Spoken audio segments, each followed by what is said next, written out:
সবার পছন্দের একটি রেসিপি নিয়ে চলে আসলাম। আশা করছি আজকে ভিডিওটা ভালো লাগবে। হ্যালো এভরিওয়ান, আসসালামু আলাইকুম। আপনারা সবাই কেমন আছেন? আশা করছি আল্লাহর রহমতে সবাই ভালো আছেন। আলহামদুলিল্লাহ আমিও ভালো আছি। তো আজকে দেখতেই পাচ্ছেন দারুণ একটা রেসিপি নিয়ে চলে আসছি। আর এটা কিন্তু ছোটো বড় সবারই পছন্দ। আমার মনে হয় আপনাদের সবারও পছন্দ এই খাবারটা। কিন্তু আমরা মাছ মাংস রেখে কিন্তু এই খাবারটা খাই, অনেক সময় গোস্ত বাদ দিয়ে কিন্তু এই খাবারটা পছন্দ করি, খেতে চাই। বা এখন তো খুবই প্রিয় হয়ে গেছে। একসময় মানুষ খেত না, কিন্তু এখন খুবই পছন্দনীয় একটা খাবার হয়ে গেছে এটা। তো এটা তো দেখতেই পাচ্ছেন যে এটা কি, এটা হচ্ছে গরুর ভট। আর গরুর ভটগুলো আমি পরিষ্কার করে নিয়েছি। তো এগুলো ছিল ফ্রিজ থেকে আমি নামিয়ে নিয়েছি, আগেই পরিষ্কার করে রেখে দিয়েছিলাম। তো এখানে আমার 1.5 কেজি মতো গরুর ভট আছে। আর তার সাথে আমার কি কি লাগছে, গোটা মশলা তো লাগছে, দারুচিনি এলাচি, আর তার সাথে আমার আদা বাটা রসুন বাটা লাগছে, আর পেঁয়াজ। তার সাথে নিয়েছি আমি আলু, টুকরো করে নিয়েছি, দেখতেই পাচ্ছেন কিউব করে নেওয়া, ছোট ছোট করে।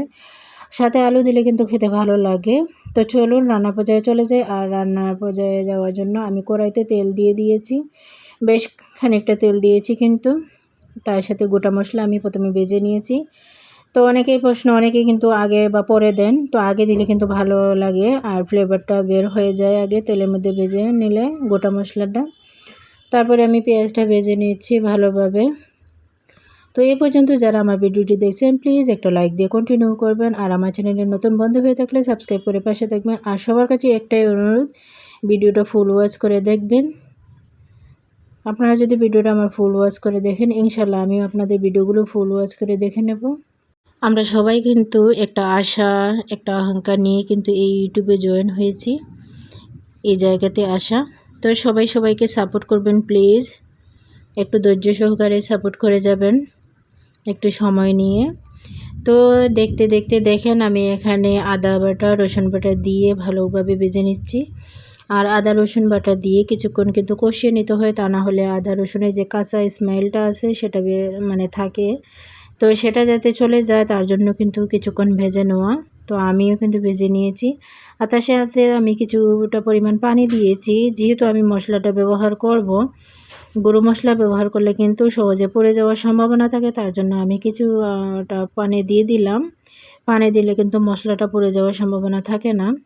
তো দেখতেই পেলেন আমি পেঁয়াজ রসুন আর আদার সাথে কিন্তু আমি পানিটা দিয়ে মশলাটা কষিয়ে নিয়েছি। এখন আমি গুঁড়া মশলা ব্যবহার করব। এখানে আমি 2 চামচ লাল মরিচের গুঁড়া দিয়েছি, 2 চামচ হলুদের গুঁড়া দিয়েছি, আর এখানে 1 চামচ আমি জিরা গুঁড়া দিয়েছি। তো এই সবগুলো মশলাকে আমি কষিয়ে নেব। আর এখানে আমার আরেকটা মশলা নিজের হাতে তৈরি করা ছিল, সেটাও আমি একটু দিয়ে দিলাম। আর তার সাথে লবণ দিয়ে এখন ভালোভাবে মশলাটাকে কষিয়ে নেব।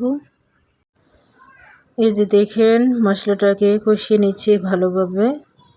এখনও কিন্তু মশলা অনেকটা সুন্দর দেখতে লাগছে। মশলাটা কষানোটা ভালোভাবে হলে কিন্তু তরকারির স্বাদটাও কিন্তু ভালো লাগে। তো ভালোভাবে কিন্তু মশলাটা কষিয়ে নেবেন, যতক্ষণ না পর্যন্ত তেলটা বেশি উঠছে ততক্ষণ পর্যন্ত কষাতে হবে। তো আমি ভালোভাবে কিন্তু মশলাটা কষিয়ে নিচ্ছি।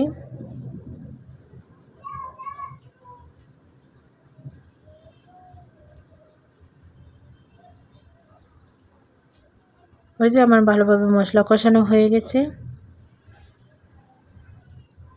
দেখতেই পাচ্ছেন। এখন আমার তেলটা কিন্তু বেশি উঠেছে। তো এই পর্যায়ে কিন্তু আমি গরুর ভটটা দিয়ে দিচ্ছি, দিয়ে একটু নাড়াচাড়া করে দেব। আর ভিডিও আমি এডিট করছি, অন্যদিকে বাহিরে দিকে প্রচুর ঝড় বৃষ্টি শুরু হয়ে গেছে, কারেন্টও চলে গেছে। আর 2 দিন যাবৎ কিন্তু ভিডিও দিতেও পারি নাই। তো আজকেও ভিডিওটা আপলোড দিতে পারবো কিনা সত্যি বুঝতে পারছি না, কারণ নেটওয়ার্কের অনেক প্রবলেম করে কিন্তু। আর অলরেডি 6:30 বেজে গেছে, আমি এখন ভয়েস করছি কিন্তু দিনের বেলাও অনেক বাহিরের আওয়াজের জন্য ভয়েস করতে পারি না। তো যদি ভিডিওটা আপলোড হয়ে যায় প্লিজ ভিডিওটা ফুল ওয়াচ করে দেখে নেবেন।